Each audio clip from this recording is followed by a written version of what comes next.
Praise the Lord. मैं स्विली God's will में आप सभी का स्वागत करती हूँ।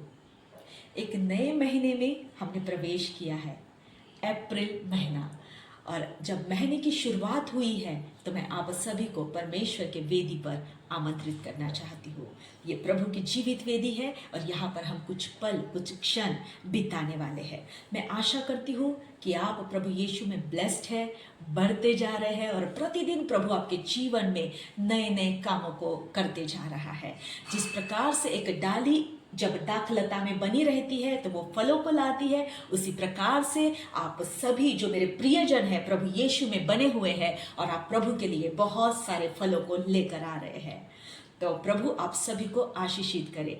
आज का हमारा विषय है होवेगी बरकत की बारिश, और आज हम इसके विषय में संक्षिप्त में देखना चाहेंगे। इसका मतलब कि हम आशीषों के बारे में देखने वाले हैं। इस महीने के शुरुआत में क्यों ना हम प्रभु के वचनों से आशीषों के बारे में सीखें, कुछ नई बातों को देखें। अगर कुछ बातें हमारे पास नहीं है, किसी कारणवश अगर हमारी आशीषें रुकी है, तो आज अगर अंत तक आप मेरे साथ बने रहेंगे तो मैं वो एक चाबी आपको देने वाली हूँ जिसके द्वारा आप आशीषों के दरवाजे को खोलने पर है। मैं आपसे पूछना चाहूंगी कि हम में से हर कोई चाहता है कि मेरे जीवन में परमेश्वर की आशीष बहुतायत से बनी रहे। कोई नहीं चाहता कि मैं दुखी रहूं, मैं रोती रहूं, मैं निराश रहूं, मेरे माँ बाप न हो, मैं हर एक छोटी छोटी बातों के लिए आंसुओं को बहाऊं, मेरे पास खाने पीने की कमी हो, मैं दुख की रोटी खाऊं और दुख के आंसुओं को पीते रहूं। ऐसा कोई भी नहीं चाहता, हम में से कोई भी नहीं चाहता। हर कोई क्या चाहता है कि मैं आशीषित हूं और मैं भरपूरी के जीवन को जीते रहूं। ऐसा ही हम चाहते हैं। हर हालात और हर परिस्थिति में हम ब्लेसिंग को चाहते हैं। चाहे हम कुछ अच्छा करें या ना करें, कुछ भी गलत करें, लेकिन हम फिर भी परमेश्वर से ब्लेसिंग को ही चाहते हैं। लेकिन मेरे प्रियो, ऐसा नहीं हो सकता, क्योंकि जब हम याकूब इसका पहला अध्याय और 17वां पद जब हम पढ़ते हैं, वहां पर परमेश्वर का वचन कुछ इस प्रकार से लिखा है जो हमसे बातें करता है। याकूब इसका पहला अध्याय और इसका 17वां पद, वहां पर लिखा है कि क्योंकि हर एक अच्छा वरदान और हर एक उत्तम दान ऊपर ही से है। यानी कहां से? स्वर्ग से। और क्या? हर एक अच्छा उत्तम दान, हर एक अच्छा वरदान और हर एक अच्छा उत्तम दान हमें कहां से मिलता है? स्वर्ग से मिलता है। इसका मतलब कि जो आशीषें हमारे जीवन में है वो हमें कहां से मिलती है? स्वर्ग से मिलती है। हमें लगता है कि चाहे मैं कैसी भी जिंदगी जीऊं, चाहे मैं कुछ भी करूं, लेकिन मेरे जीवन में ब्लेसिंग हो। लेकिन मेरे प्रियो, स्वर्ग और जो स्वर्ग में विराजमान परमेश्वर है और जो आशीषों को देने वाला है, वो आपके और मेरे हिसाब से नहीं चलता। उसके कुछ नियम, कुछ कानून और कुछ कायदे हैं। जब हम उन नियम और कानून और कायदों के ऊपर अपने आत्मिक जीवन को जीते हैं, तभी वो स्वर्गीय आशीष हमको मिलती है, नहीं तो नहीं मिलती। मैं एक सवाल आपसे पूछना चाहूंगी कि आप स्वर्ग को किस दृष्टि से देखते हैं, या आपके लिए स्वर्ग क्या है? कुछ सोचा? मेरे लिए स्वर्ग एक खजाना है और उसी प्रकार से एक बहुत बड़ी बैंक है, और जहां पर परमेश्वर ने मेरे लिए खुद के व्यक्तिगत जीवन के लिए बहुत सारी आशीषों को रख छोड़ा है, बहुत सारी ब्लेसिंग्स को परमेश्वर ने वहां पर रखा है।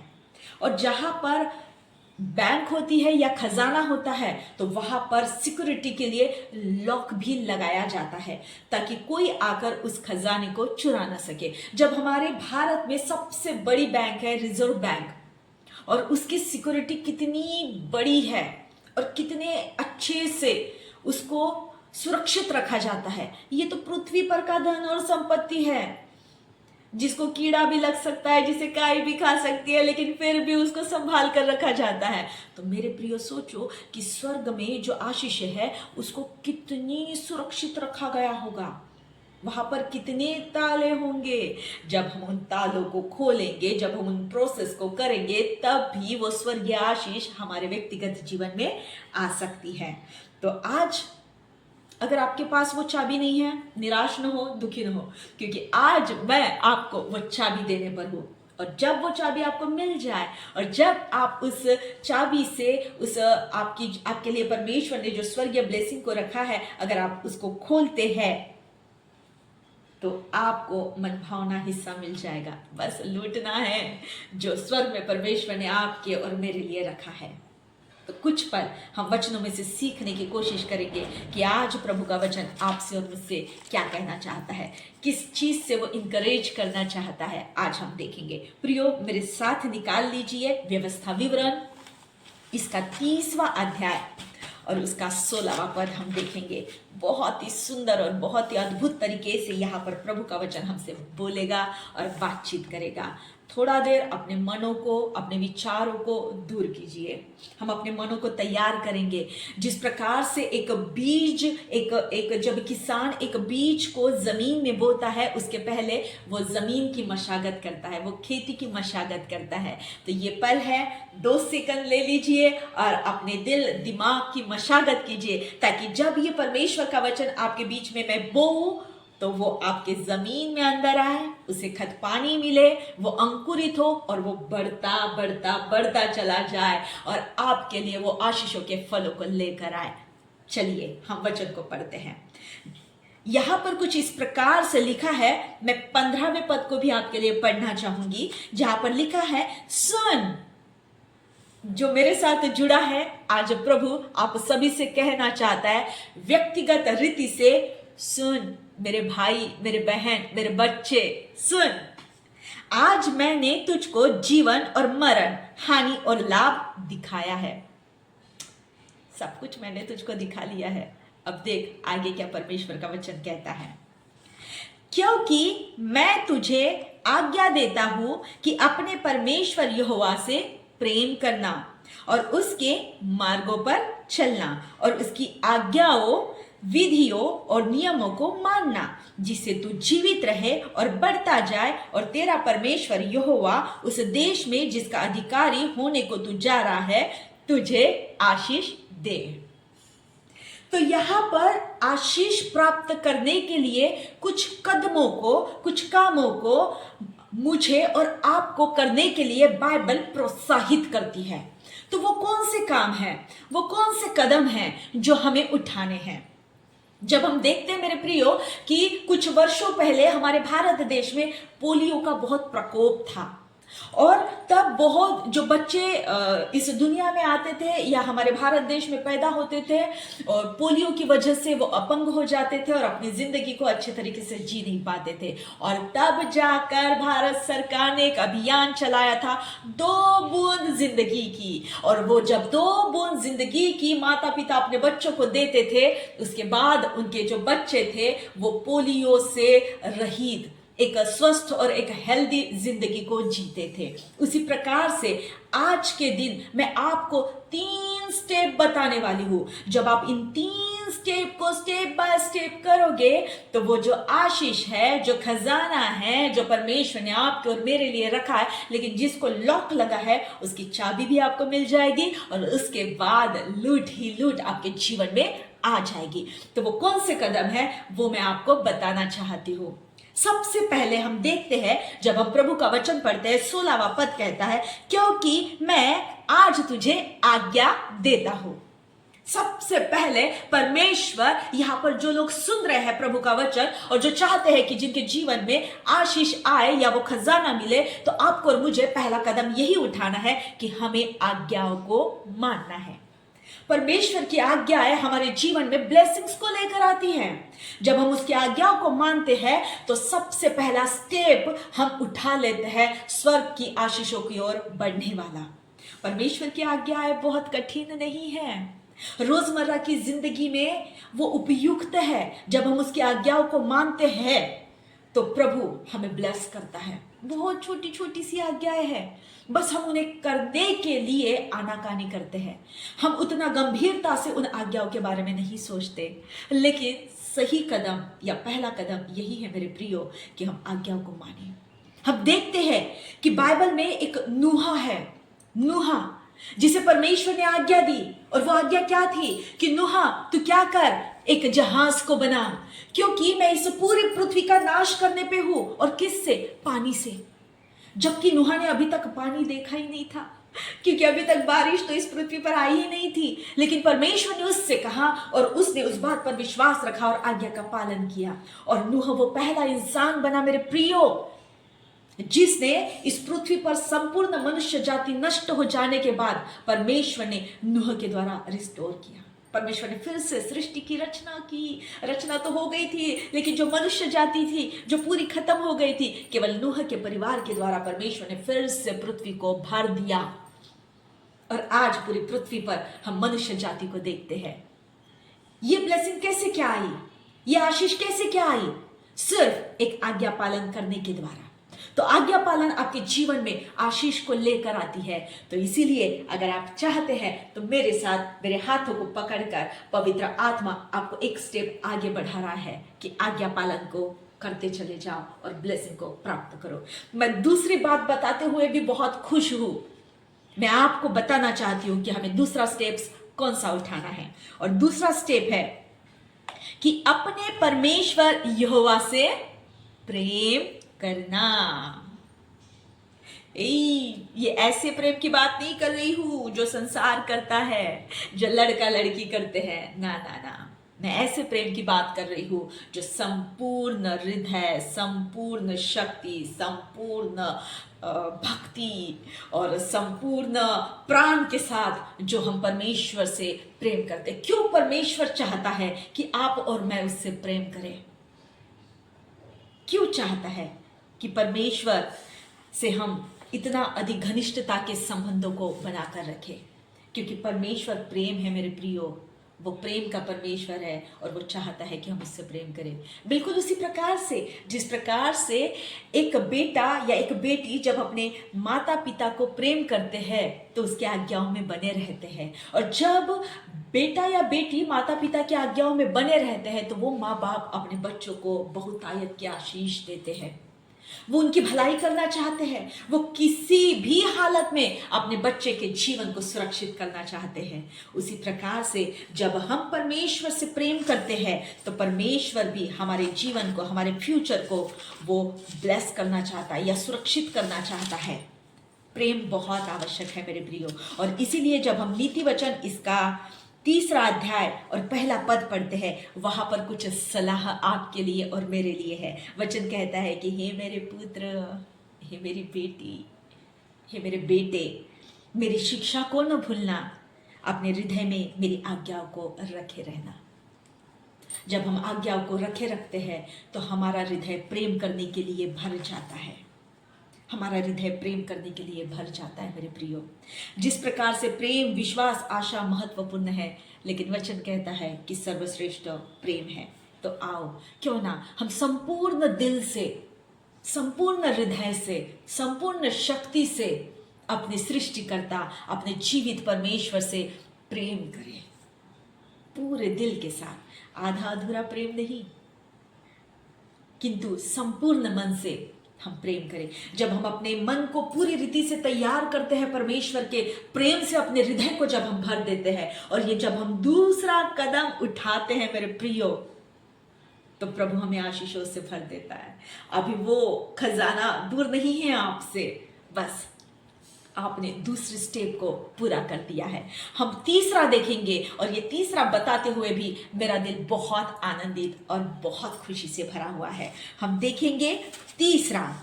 हमने देखा आज्ञा को मानना है, हमने देखा कि परमेश्वर से प्रेम करना है, और आगे क्या कहता है, और उसके मार्गों पर चलना, और फिर और उसकी विधियों, उसकी आज्ञाओं, विधियों और नियमों को मानना, जिससे तू जीवित रहेगा। हम में से हर कोई चाहता है कि स्वस्थ रहे, हेल्दी रहे, खुश रहे, अपनी जिंदगी को जिए। हम बहुत सारी ऐसी चीजों को करते हैं जिसके द्वारा हम एक हेल्दी लाइफ को जी सके। अपने डेली रूटीन में बहुत सारी नई नई और अच्छी अच्छी बातों को हम लेकर आते हैं, लेकिन जीवित रहने के लिए, ब्लेस्ड होने के लिए और बढ़ने के लिए बाइबल हमको यहाँ पर कुछ एक अलग बात सिखाती है। यहाँ पर प्रभु का वचन कहता है कि हमें यहोवा के मार्ग पर चलना है। अब ये मार्ग कौन सा है? मार्ग, सत्य और जीवन प्रभु यीशु है, और जो प्रभु यीशु के मार्ग पर चलता है वो उन आशीषों को प्राप्त करता है जो आशीष परमेश्वर आपके और मेरे जीवन में देना चाहता है। संसार में बहुत सारे मार्ग है, भरमाने वाले मार्ग है, गलत दिशा में लेकर जाने वाले मार्ग है, लेकिन अगर आज आपने सही मार्ग को चुन लिया तो आप उस क्या कहते हैं, उस दिशा में अगर आपने सही कदमों को बढ़ा दिया तो आपको वो ब्लेसिंग से कोई भी नहीं रोक सकता। और मार्ग है प्रभु यीशु। हमें क्या करना है? यहोवा के मार्ग पर चलना है, उसकी आज्ञा, विधि, नियमों को मानना है, और तभी हम इस पृथ्वी पर एक हेल्दी और एक ब्लेस्ड लाइफ जी सकते हैं। संसार जो दिखाए वो मार्ग पे नहीं चलना, लेकिन परमेश्वर जो हमको बताए हमें उसी मार्ग पर चलना है और अपने जीवन को जीते जीते जीते रहना है। सोचिए कि अगर मुझको जाना है नागपुर और मैंने अगर गलत मार्ग ले लिया तो, और उस रास्ते में अगर नागपुर नहीं है, चाहे मैं कितना भी लंबा सफ़र करूं, लेकिन फिर भी मैं नागपुर में उस जगह पर नहीं पहुंच सकती जहां पर मुझे जाना है। तो अगर हमारा पहला स्टेप, अगर हमारा मार्ग चूक जाता है तो हम अपने जीवन में वो सब कुछ खो देते हैं जो परमेश्वर हमको देना चाहता है।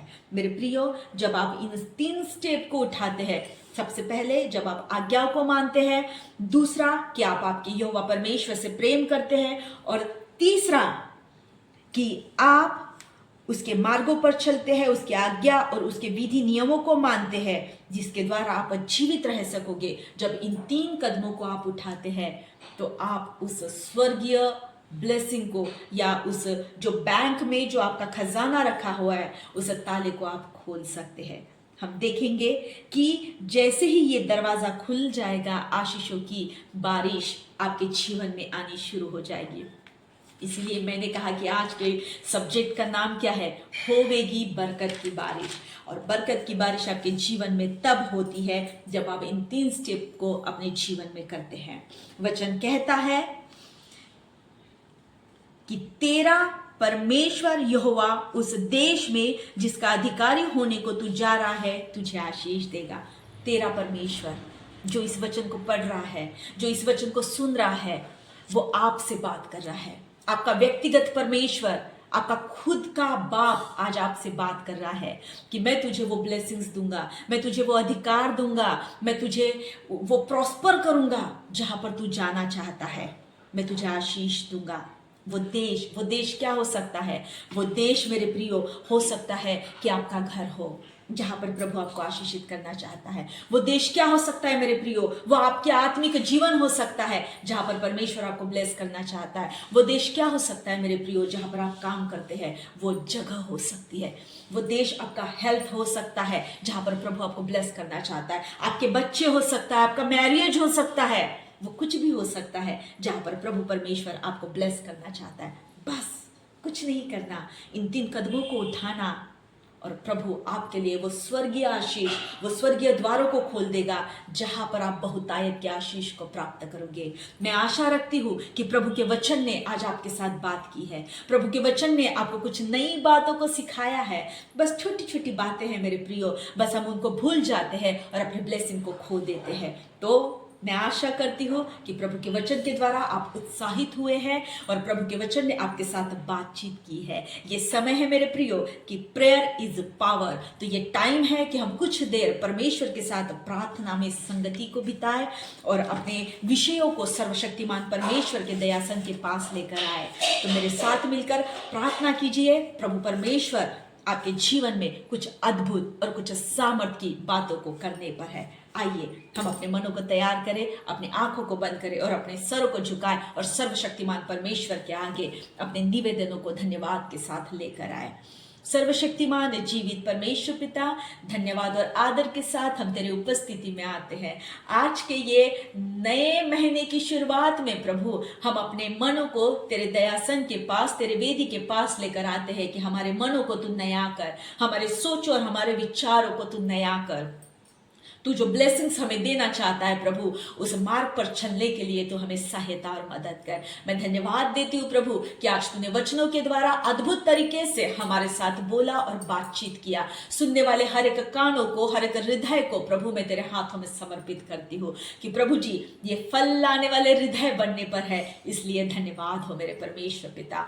प्रभु राजा, हम अपने कदमों को, विश्वास के कदमों को तेरी ओर बढ़ाना चाहते हैं और उन ब्लेसिंग्स को पाना चाहते हैं जो स्वर्ग से तू हमको देना चाहता है मेरे परमेश्वर पिता। प्यारे प्रभु जी, इस प्रार्थना के समय में, जबकि प्रभु प्रार्थना के द्वारा हम पावर को अपने जीवन में लेना चाहते हैं मेरे प्रभु, इस समय में मैं कुछ महत्वपूर्ण विषयों को तेरे पास लेकर आती हूँ मेरे प्रभु। मैं ऐसे लोगों को तेरे पास लेकर आती हूँ जो बीते कुछ सालों से, कुछ महीनों से परमेश्वर पिता एक आत्मिक आशीष के लिए, एक कौटुंबिक आशीष के लिए, एक आर्थिक आशीष के लिए प्रभु तुझसे लगातार प्रार्थना कर रहे हैं, लेकिन उनकी प्रार्थनाओं का जवाब उन्हें हाँ और आमीन में नहीं मिल रहा है मेरे प्रभु। मैं ऐसे हर एक भाई और बहन को तेरे वेदी के पास लेकर आती हूँ, तेरी समीपता में लेकर आती हूँ मेरे परमेश्वर पिता। प्रभु राजा, तू उनको ब्लेस कर, उनकी प्रार्थनाओं को सुन और हाँ और आमीन में तू जवाब दे मेरे परमेश्वर पिता।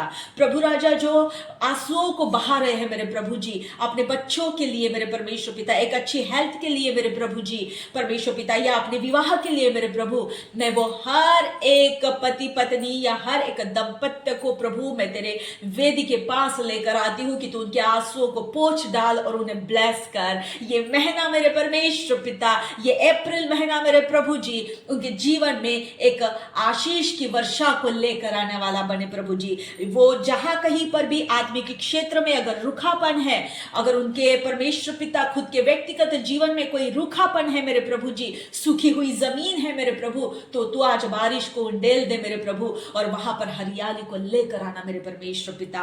प्रभु राजा, मैं ऐसे लोगों के लिए तुझसे प्रार्थना करना चाहती हूँ मेरे परमेश्वर पिता जो मेंटल स्ट्रेस से भरे हुए हैं, जो जिनकी मानसिकता सही तरीके से नहीं चल रही है प्रभु, या किसी कारणवश प्रभु जी वो डिप्रेशन में चले गए हैं प्रभु, जिन्हें कुछ समझ में नहीं आ रहा है, मैं ऐसे लोगों को, ऐसे भाई और बहनों को तेरे वेदी के पास लेकर आती हूँ मेरे महान परमेश्वर पिता। तो अपने पवित्र हाथों को बढ़ाकर उनको छू ले और उनको आरोग्य प्रदान कर मेरे परमेश्वर पिता। प्रभु राजा, मैं इसी प्रकार से ऐसे भाई और बहनों को तेरे पास लेकर आती हूँ मेरे प्रभु कि जो अपनी समस्याओं को खुलकर बता भी नहीं पाते, जिनको गुप्तांग के समस्या है मेरे परमेश्वर पिता, मैं ऐसे भाई और बहन को तेरे पास लेकर आती हूँ मेरे प्रभु जी।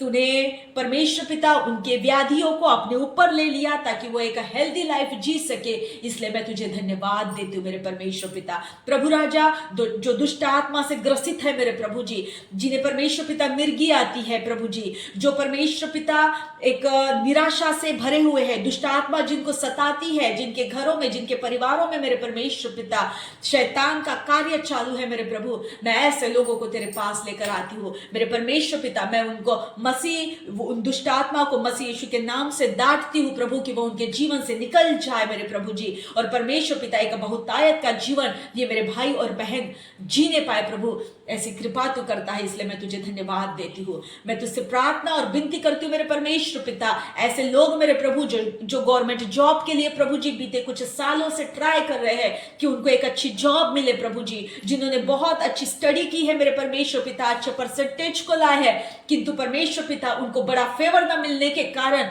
वो अपने जॉब को हासिल नहीं कर पा रहे हैं। मैं ऐसे हर एक भाई बहन को तेरे पास लेकर आती हूँ मेरे परमेश्वर पिता। संसार में मनुष्य चाहे कितना भी बड़ा हो, लेकिन मेरे सर्वशक्तिमान परमेश्वर के सिंहासन के नीचे है, तो आज मैं तेरे सिंहासन के सामने इन निवेदनों को लेकर आती हूँ प्रभु कि जिन्होंने मेहनत की है और जो काबिल है मेरे परमेश्वर पिता, तू उनको सही जॉब देने पर है, उनकी लाइफ को तू सेटल करने पे है, इसलिए मैं तुझे धन्यवाद देती हूँ मेरे परमेश्वर पिता। मैं उन जवान बच्चों के लिए तुझसे प्रार्थना करती हूँ प्रभु कि जो परमेश्वर पिता एक सही दिशा में आगे बढ़ना चाहते हैं प्रभु, किंतु संसार की चीजें, संसार के अट्रैक्शन उन्हें तेरी ओर से दूर करते हैं, जो आत्मिकता में बढ़ नहीं पा रहे हैं मेरे परमेश्वर पिता, जो चाहते तो है प्रभु कि अपने मन को तेरी ओर लगाए किंतु लगा नहीं पा रहे हैं, मैं ऐसे हर एक बेटे और बेटी को तेरे दयासन के पास लेकर आती हूँ, तेरे वेदी के पास लेकर आती हूँ मेरे परमेश्वर पिता, कि उनकी प्रार्थनाओं को हाँ और आमीन में तू जवाब दे मेरे प्रभु। मैं ऐसे हर एक माँ बाप मैं वो हर एक माँ बाप के लिए,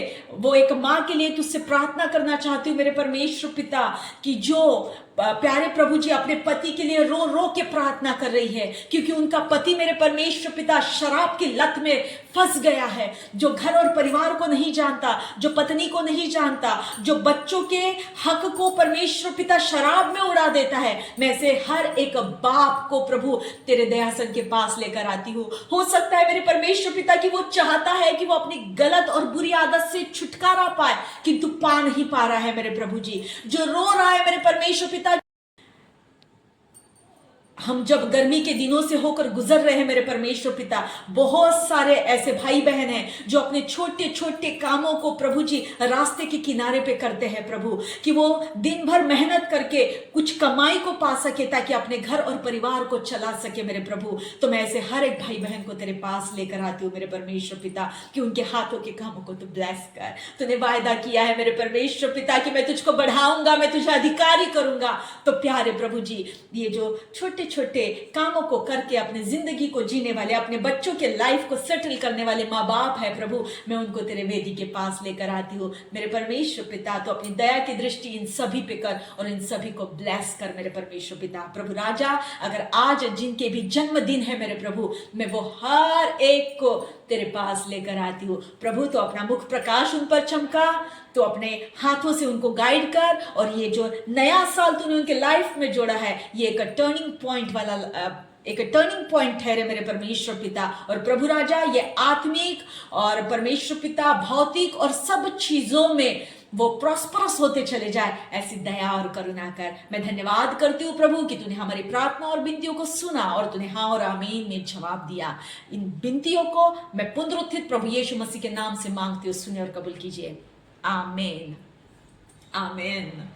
मैं आशा करती हूँ मेरे प्रियो कि आपने मेरे साथ इन प्रार्थनाओं को जब मांगा है, तो प्रभु परमेश्वर आपके जीवन में वो सारी बातों को करने पर है। बस विश्वास कीजिए और विश्वास के कुछ कदम को बढ़ाइए। प्रभु परमेश्वर आप सभी को आशीषित करें। हम जल्द मिलेंगे, तब तक के लिए शालोम।